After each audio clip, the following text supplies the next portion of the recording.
Now this is where I always choose warrior because it gains a bonus of 10 points of strength and endurance. You can do the other ones, but I'm not going to explain them all. Well, actually, I guess I should. Apprentice, 100-point bonus to your magic attribute, but you become weak to magic, 100%. 10 points to willpower endurance for Lady's Blessing. Permanent bonus of 50 points to magic for the mage. Thief, 10 points to agility, speed, and luck attributes. Atronach makes you, you don't regain magic. Base magic is also increased by 150 points. And you absorb half of the magic you take.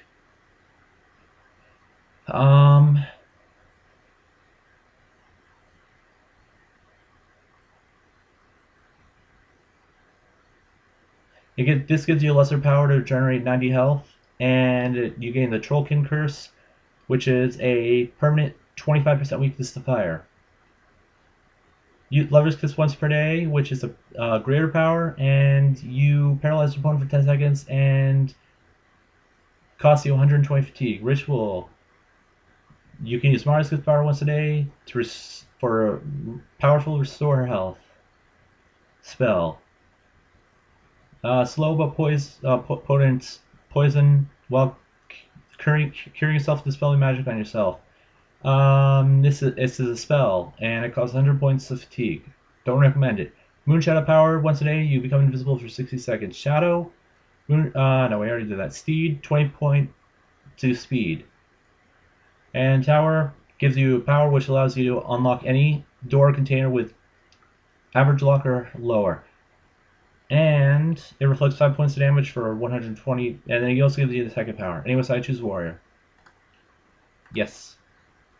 Now, this is the main quest. I'm not going to read it. And I get a bunch of stuff in my inventory. I witnessed Emperor Uriel Septim's assassination. Before he died, the Emperor gave me the Amulet of Kings. He told me to take it to someone named Joffrey.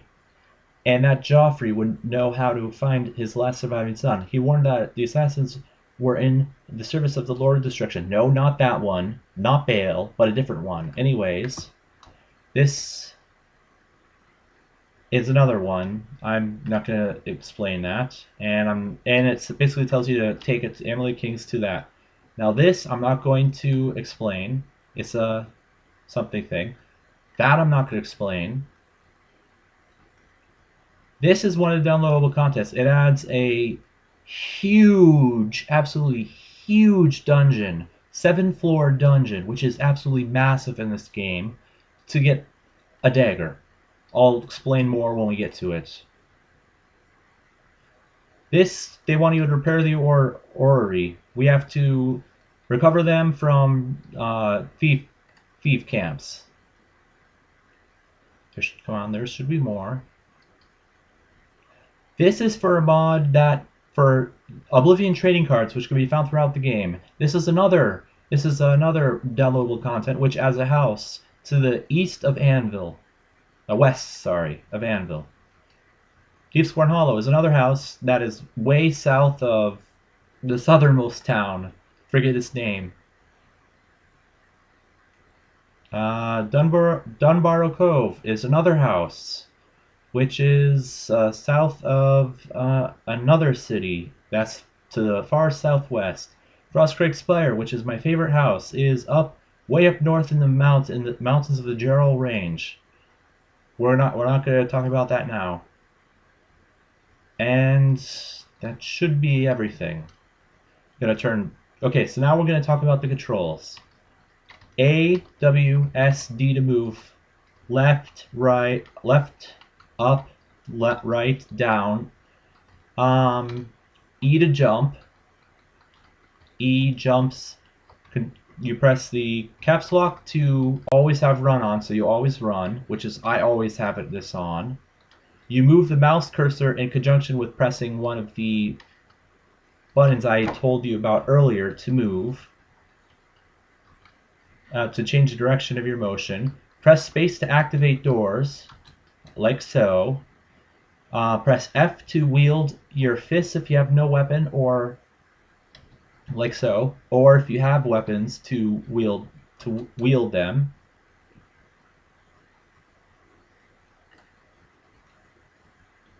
Q to turn auto walk on, and tab to open your journal where it shows everything, including you press these tabs down here to move between your journal. Then you press this to move over to your inventory, which I'm going to equip some stuff really quick.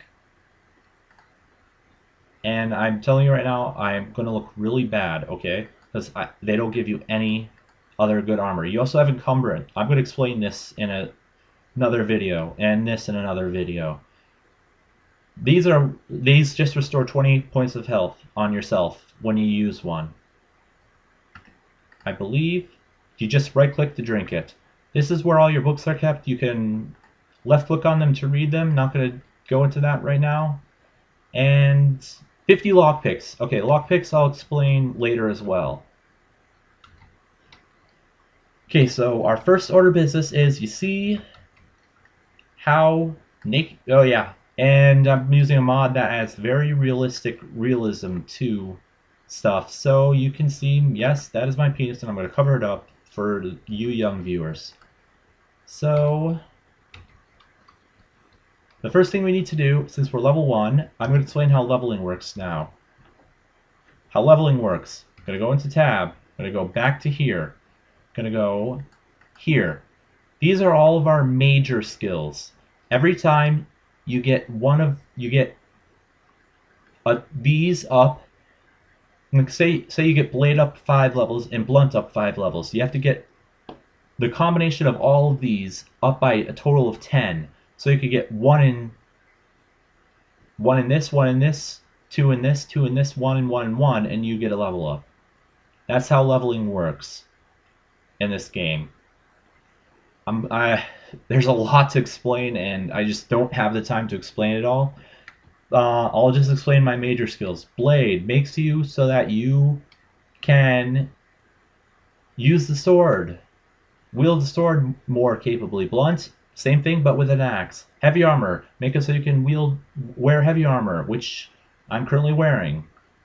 Alchemy lets you brew potions, which I will show in a different video. Alteration, which gives you spells to breathe or walk on water, open locks, shield yourself from physical and magical damage, and alter encumbrance, which I will show you later. Destruction is offensive spells and stuff that debilitates other people. And restoration is healing magic and shield and stuff like that, or resist and cure disease and stuff like that. Armor for repairing the durability of your weapons and armor. Athletics, moving, pretty much. It allows you to run and swim faster. Regenerate, block, parry melee attacks with shields. Hand to hand. Self-explanatory. Conjuration, conjure, pretty much summoning in this game. Illusion. Charm, conceal, create light, silence, paralyze, and that sort of stuff. Mysticism. Absorb, reflect, spell magic, move objects, sense life, and bind souls. Acrobatics. Jumping long distance, it allows you to jump higher and farther. And light armor enables you to wear light armor better. Marksman enables you to use a bow better. Mercantile enables you to haggle better and trade, get better prices. Security, lockpicks, opening locked doors and stuff. Sneak, using its sneak ability to pickpockets and move unseen and unheard by observers. And then finally, speechcraft, the most useless skill in the game. You can use speech to persuade listeners to trust and like you, and that's all the skills. And I know that's a handful, but it is.